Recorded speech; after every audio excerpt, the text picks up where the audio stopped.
تا حالا شده به خودتون بگید من آدم خلاقی نیستم؟ خب خیلی از ما اینجوری فکر میکنیم. فکر میکنیم خلاقیت یه جور استعداد خاصه که فقط یه عده‌ای محدودی دارنش. اما امروز قراره با همین باور رو کاملا تغییر بدیم. میخوایم بهتون نشون بدیم که خلاقیت یه ابرقدرته که توی مغز همه ما وجود داره و فقط باید یاد بگیریم چطور ازش استفاده کنیم. آماده اید که با هم قفل این قدرت شگفت‌انگیز رو باز کنیم؟ بسیار خوب. اینم از نقشه راه ما برای امروز. اول از همه میریم سراغ این که خلاقیت اصلاً جادو و جنبل نیست، بلکه یه روشه.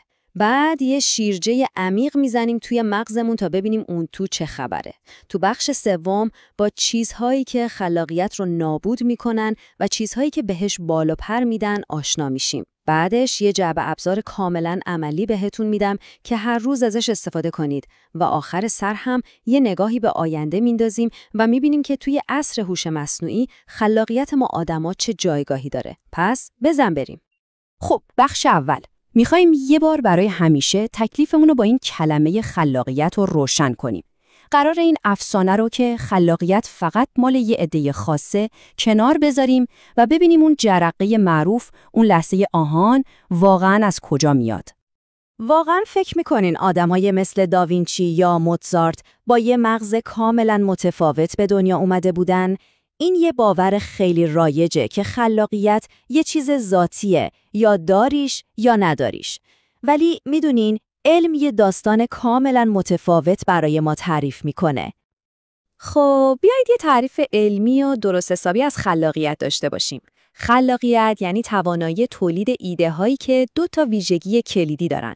هم جدید و اورجینال هستن و هم مفید و کاربردی. یعنی چی؟ یعنی یه ایده صرفاً عجیب و غریب باشه کافی نیست. باید بتونه یه مشکلی رو حل کنه یا یه ارزشی به دنیا اضافه کنه.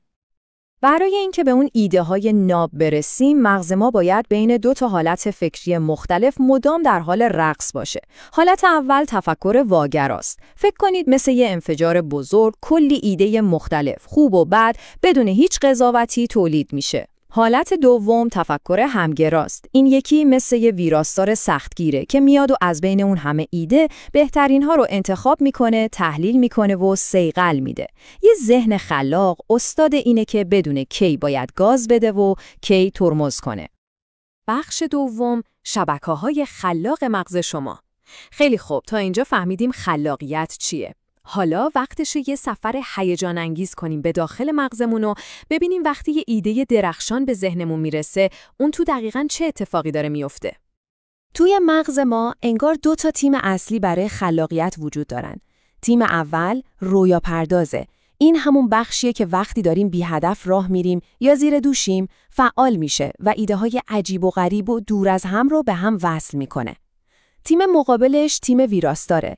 این تیم وقتی وارد میدون میشه که ما نیاز به تمرکز، منطق و برنامه‌ریزی داریم تا اون ایده‌های خام رو عملی کنیم. پس ببینید، خلاقیت یهویی اتفاق نمیافته. در واقع یه رقص هماهنگ بین این 2 شبکه است.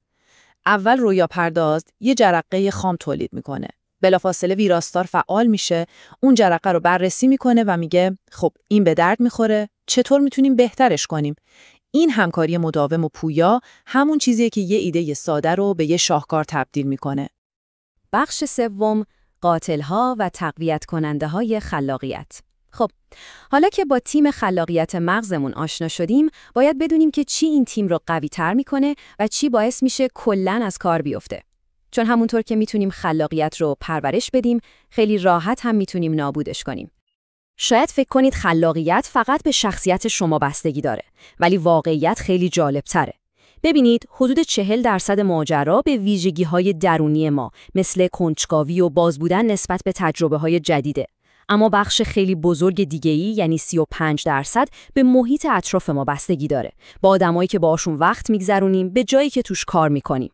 و 25% باقی مونده مستقیما به عادت‌های روزمره‌مون مثل خواب، ورزش و حتی غذایی که میخوریم برمیگرده. و اینها بزرگترین دشمن‌های خلاقیت ما هستن.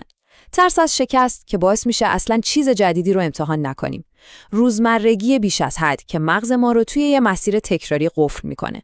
استرس و اضطراب بالا که تمام انرژی ذهنی ما رو میخوره. حواس پرتی‌های دائمی دیجیتال که اجازه نمیدن مغزمون حتی برای چند دقیقه حوصله‌اش سر بره. و در نهایت فشار برای بی‌نقص بودن که هر جرقه کوچیک خلاقیت رو قبل از شروع خاموش میکنه. حالا یه داستان فوق‌العاده براتون بگم. توماس ادیسون، مخترع بزرگ، یه ترفند جالب داشت. اون چرتای خیلی کوتاه میزد، دقیقاً تو همون حالت بین خواب و بیداری. میدونی چرا؟ چون تو اون لحظات بخش رویاپرداز مغز به شدت فعاله. ادیسون تو همون چند ثانیه ایده‌های نابی که به ذهنش میرسید رو شکار میکرد. این یه مثال عالیه که نشون میده استراحت و حتی خواب چقدر میتونه برای خلاقیت ما حیاتی باشه. بخش چهارم، جعبه ابزار خلاقیت روزانه شما. خیلی خوب، به اندازه کافی حرف زدیم، وقت عمله. تو این بخش قراره چند تا راهکار کاملا عملی و علمی بهتون بدم که بتونید هر روز عضلات خلاقیت مغزتون رو ورزش بدید. برای ورزش دادن به مغزتون این 3 تا تمرین عالیان. اول آزمون کاربردهای جایگزین.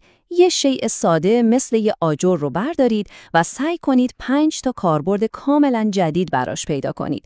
دوم، همیشه یه دفترچه ایده همراهتون داشته باشید. هر فکر و جرقه‌ای که به ذهنتون رسید، هر چقدر هم احمقانه به نظر بیاد، بنویسیدش. و سوم، کنجکاویتون رو مثل یه بچه زنده نگه دارید. مدام بپرسید چرا؟ یادتون نره مغز هم دقیقاً مثل بقیه عضلات بدن با تمرین قوی تر میشه. عادتهای زندگی هم نقش فوق‌العاده مهمی دارن. توی برنامه هفتگیتون زمانی رو برای بازی کردن بذارید. یعنی کارهایی که هیچ هدف خاصی ندارن و فقط برای لذت انجامشون میدید. فضای کاریتون رو جوری بچینید که بهتون الهام بده. و خیلی مهم، با آدمای خلاق دیگه معاشرت کنید. ایده ها مثل ویروس‌های خوب مصری هستن. تو این دنیای دیجیتال بزرگترین جنگ بر سر توجه ماست. پس باید حواسمون باشه. برای خودتون زمانهای سم‌زدایی دیجیتال تعریف کنید. یعنی چند ساعت بدون هیچ صفحه نمایشی. سعی کنید به جای اینکه فقط مصرف کننده محتوای بقیه باشید، خودتون هم خالق باشید، حتی در مقیاس کوچیک. و از شبکه‌های اجتماعی برای الهام گرفتن استفاده کنید، نه اینکه خودتون رو با بقیه مقایسه کنید و حالتون بد بشه. و میرسیم به بخش آخر و شاید مهمترین سوال امروز. با وجود هوش مصنوعی که روز به روز داره قدرتمندتر میشه، آینده خلاقیت ما آدما چی میشه؟ جایگاه ما کجاست؟ ببینید، هوش مصنوعی مثل یه شمشیر دولبه است.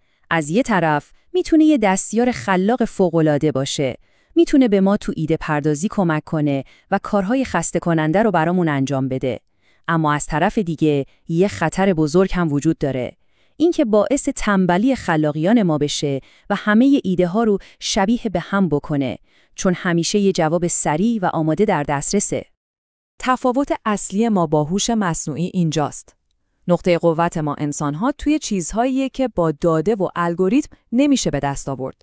تجربه زیسته، احساسات، شهود، عشق، نفرت، چیزهایی که از دل زندگی واقعی میان. در حالی که قدرت هوش مصنوعی توی سرعت سرسام‌آورش برای پردازش داده هاست.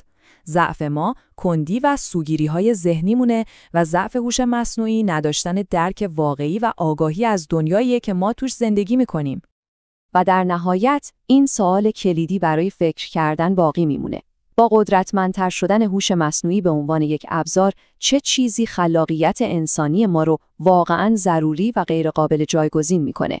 شاید جواب در همون چیزهاییه که ما رو انسان میکنه. توانایی ما برای قصه‌گویی، برای ایجاد ارتباط عمیق احساسی و برای بخشیدن معنا به ایده هامون. اینها چیزهایی هستند که هیچ ماشینی نمیتونه جایگزینش بشه.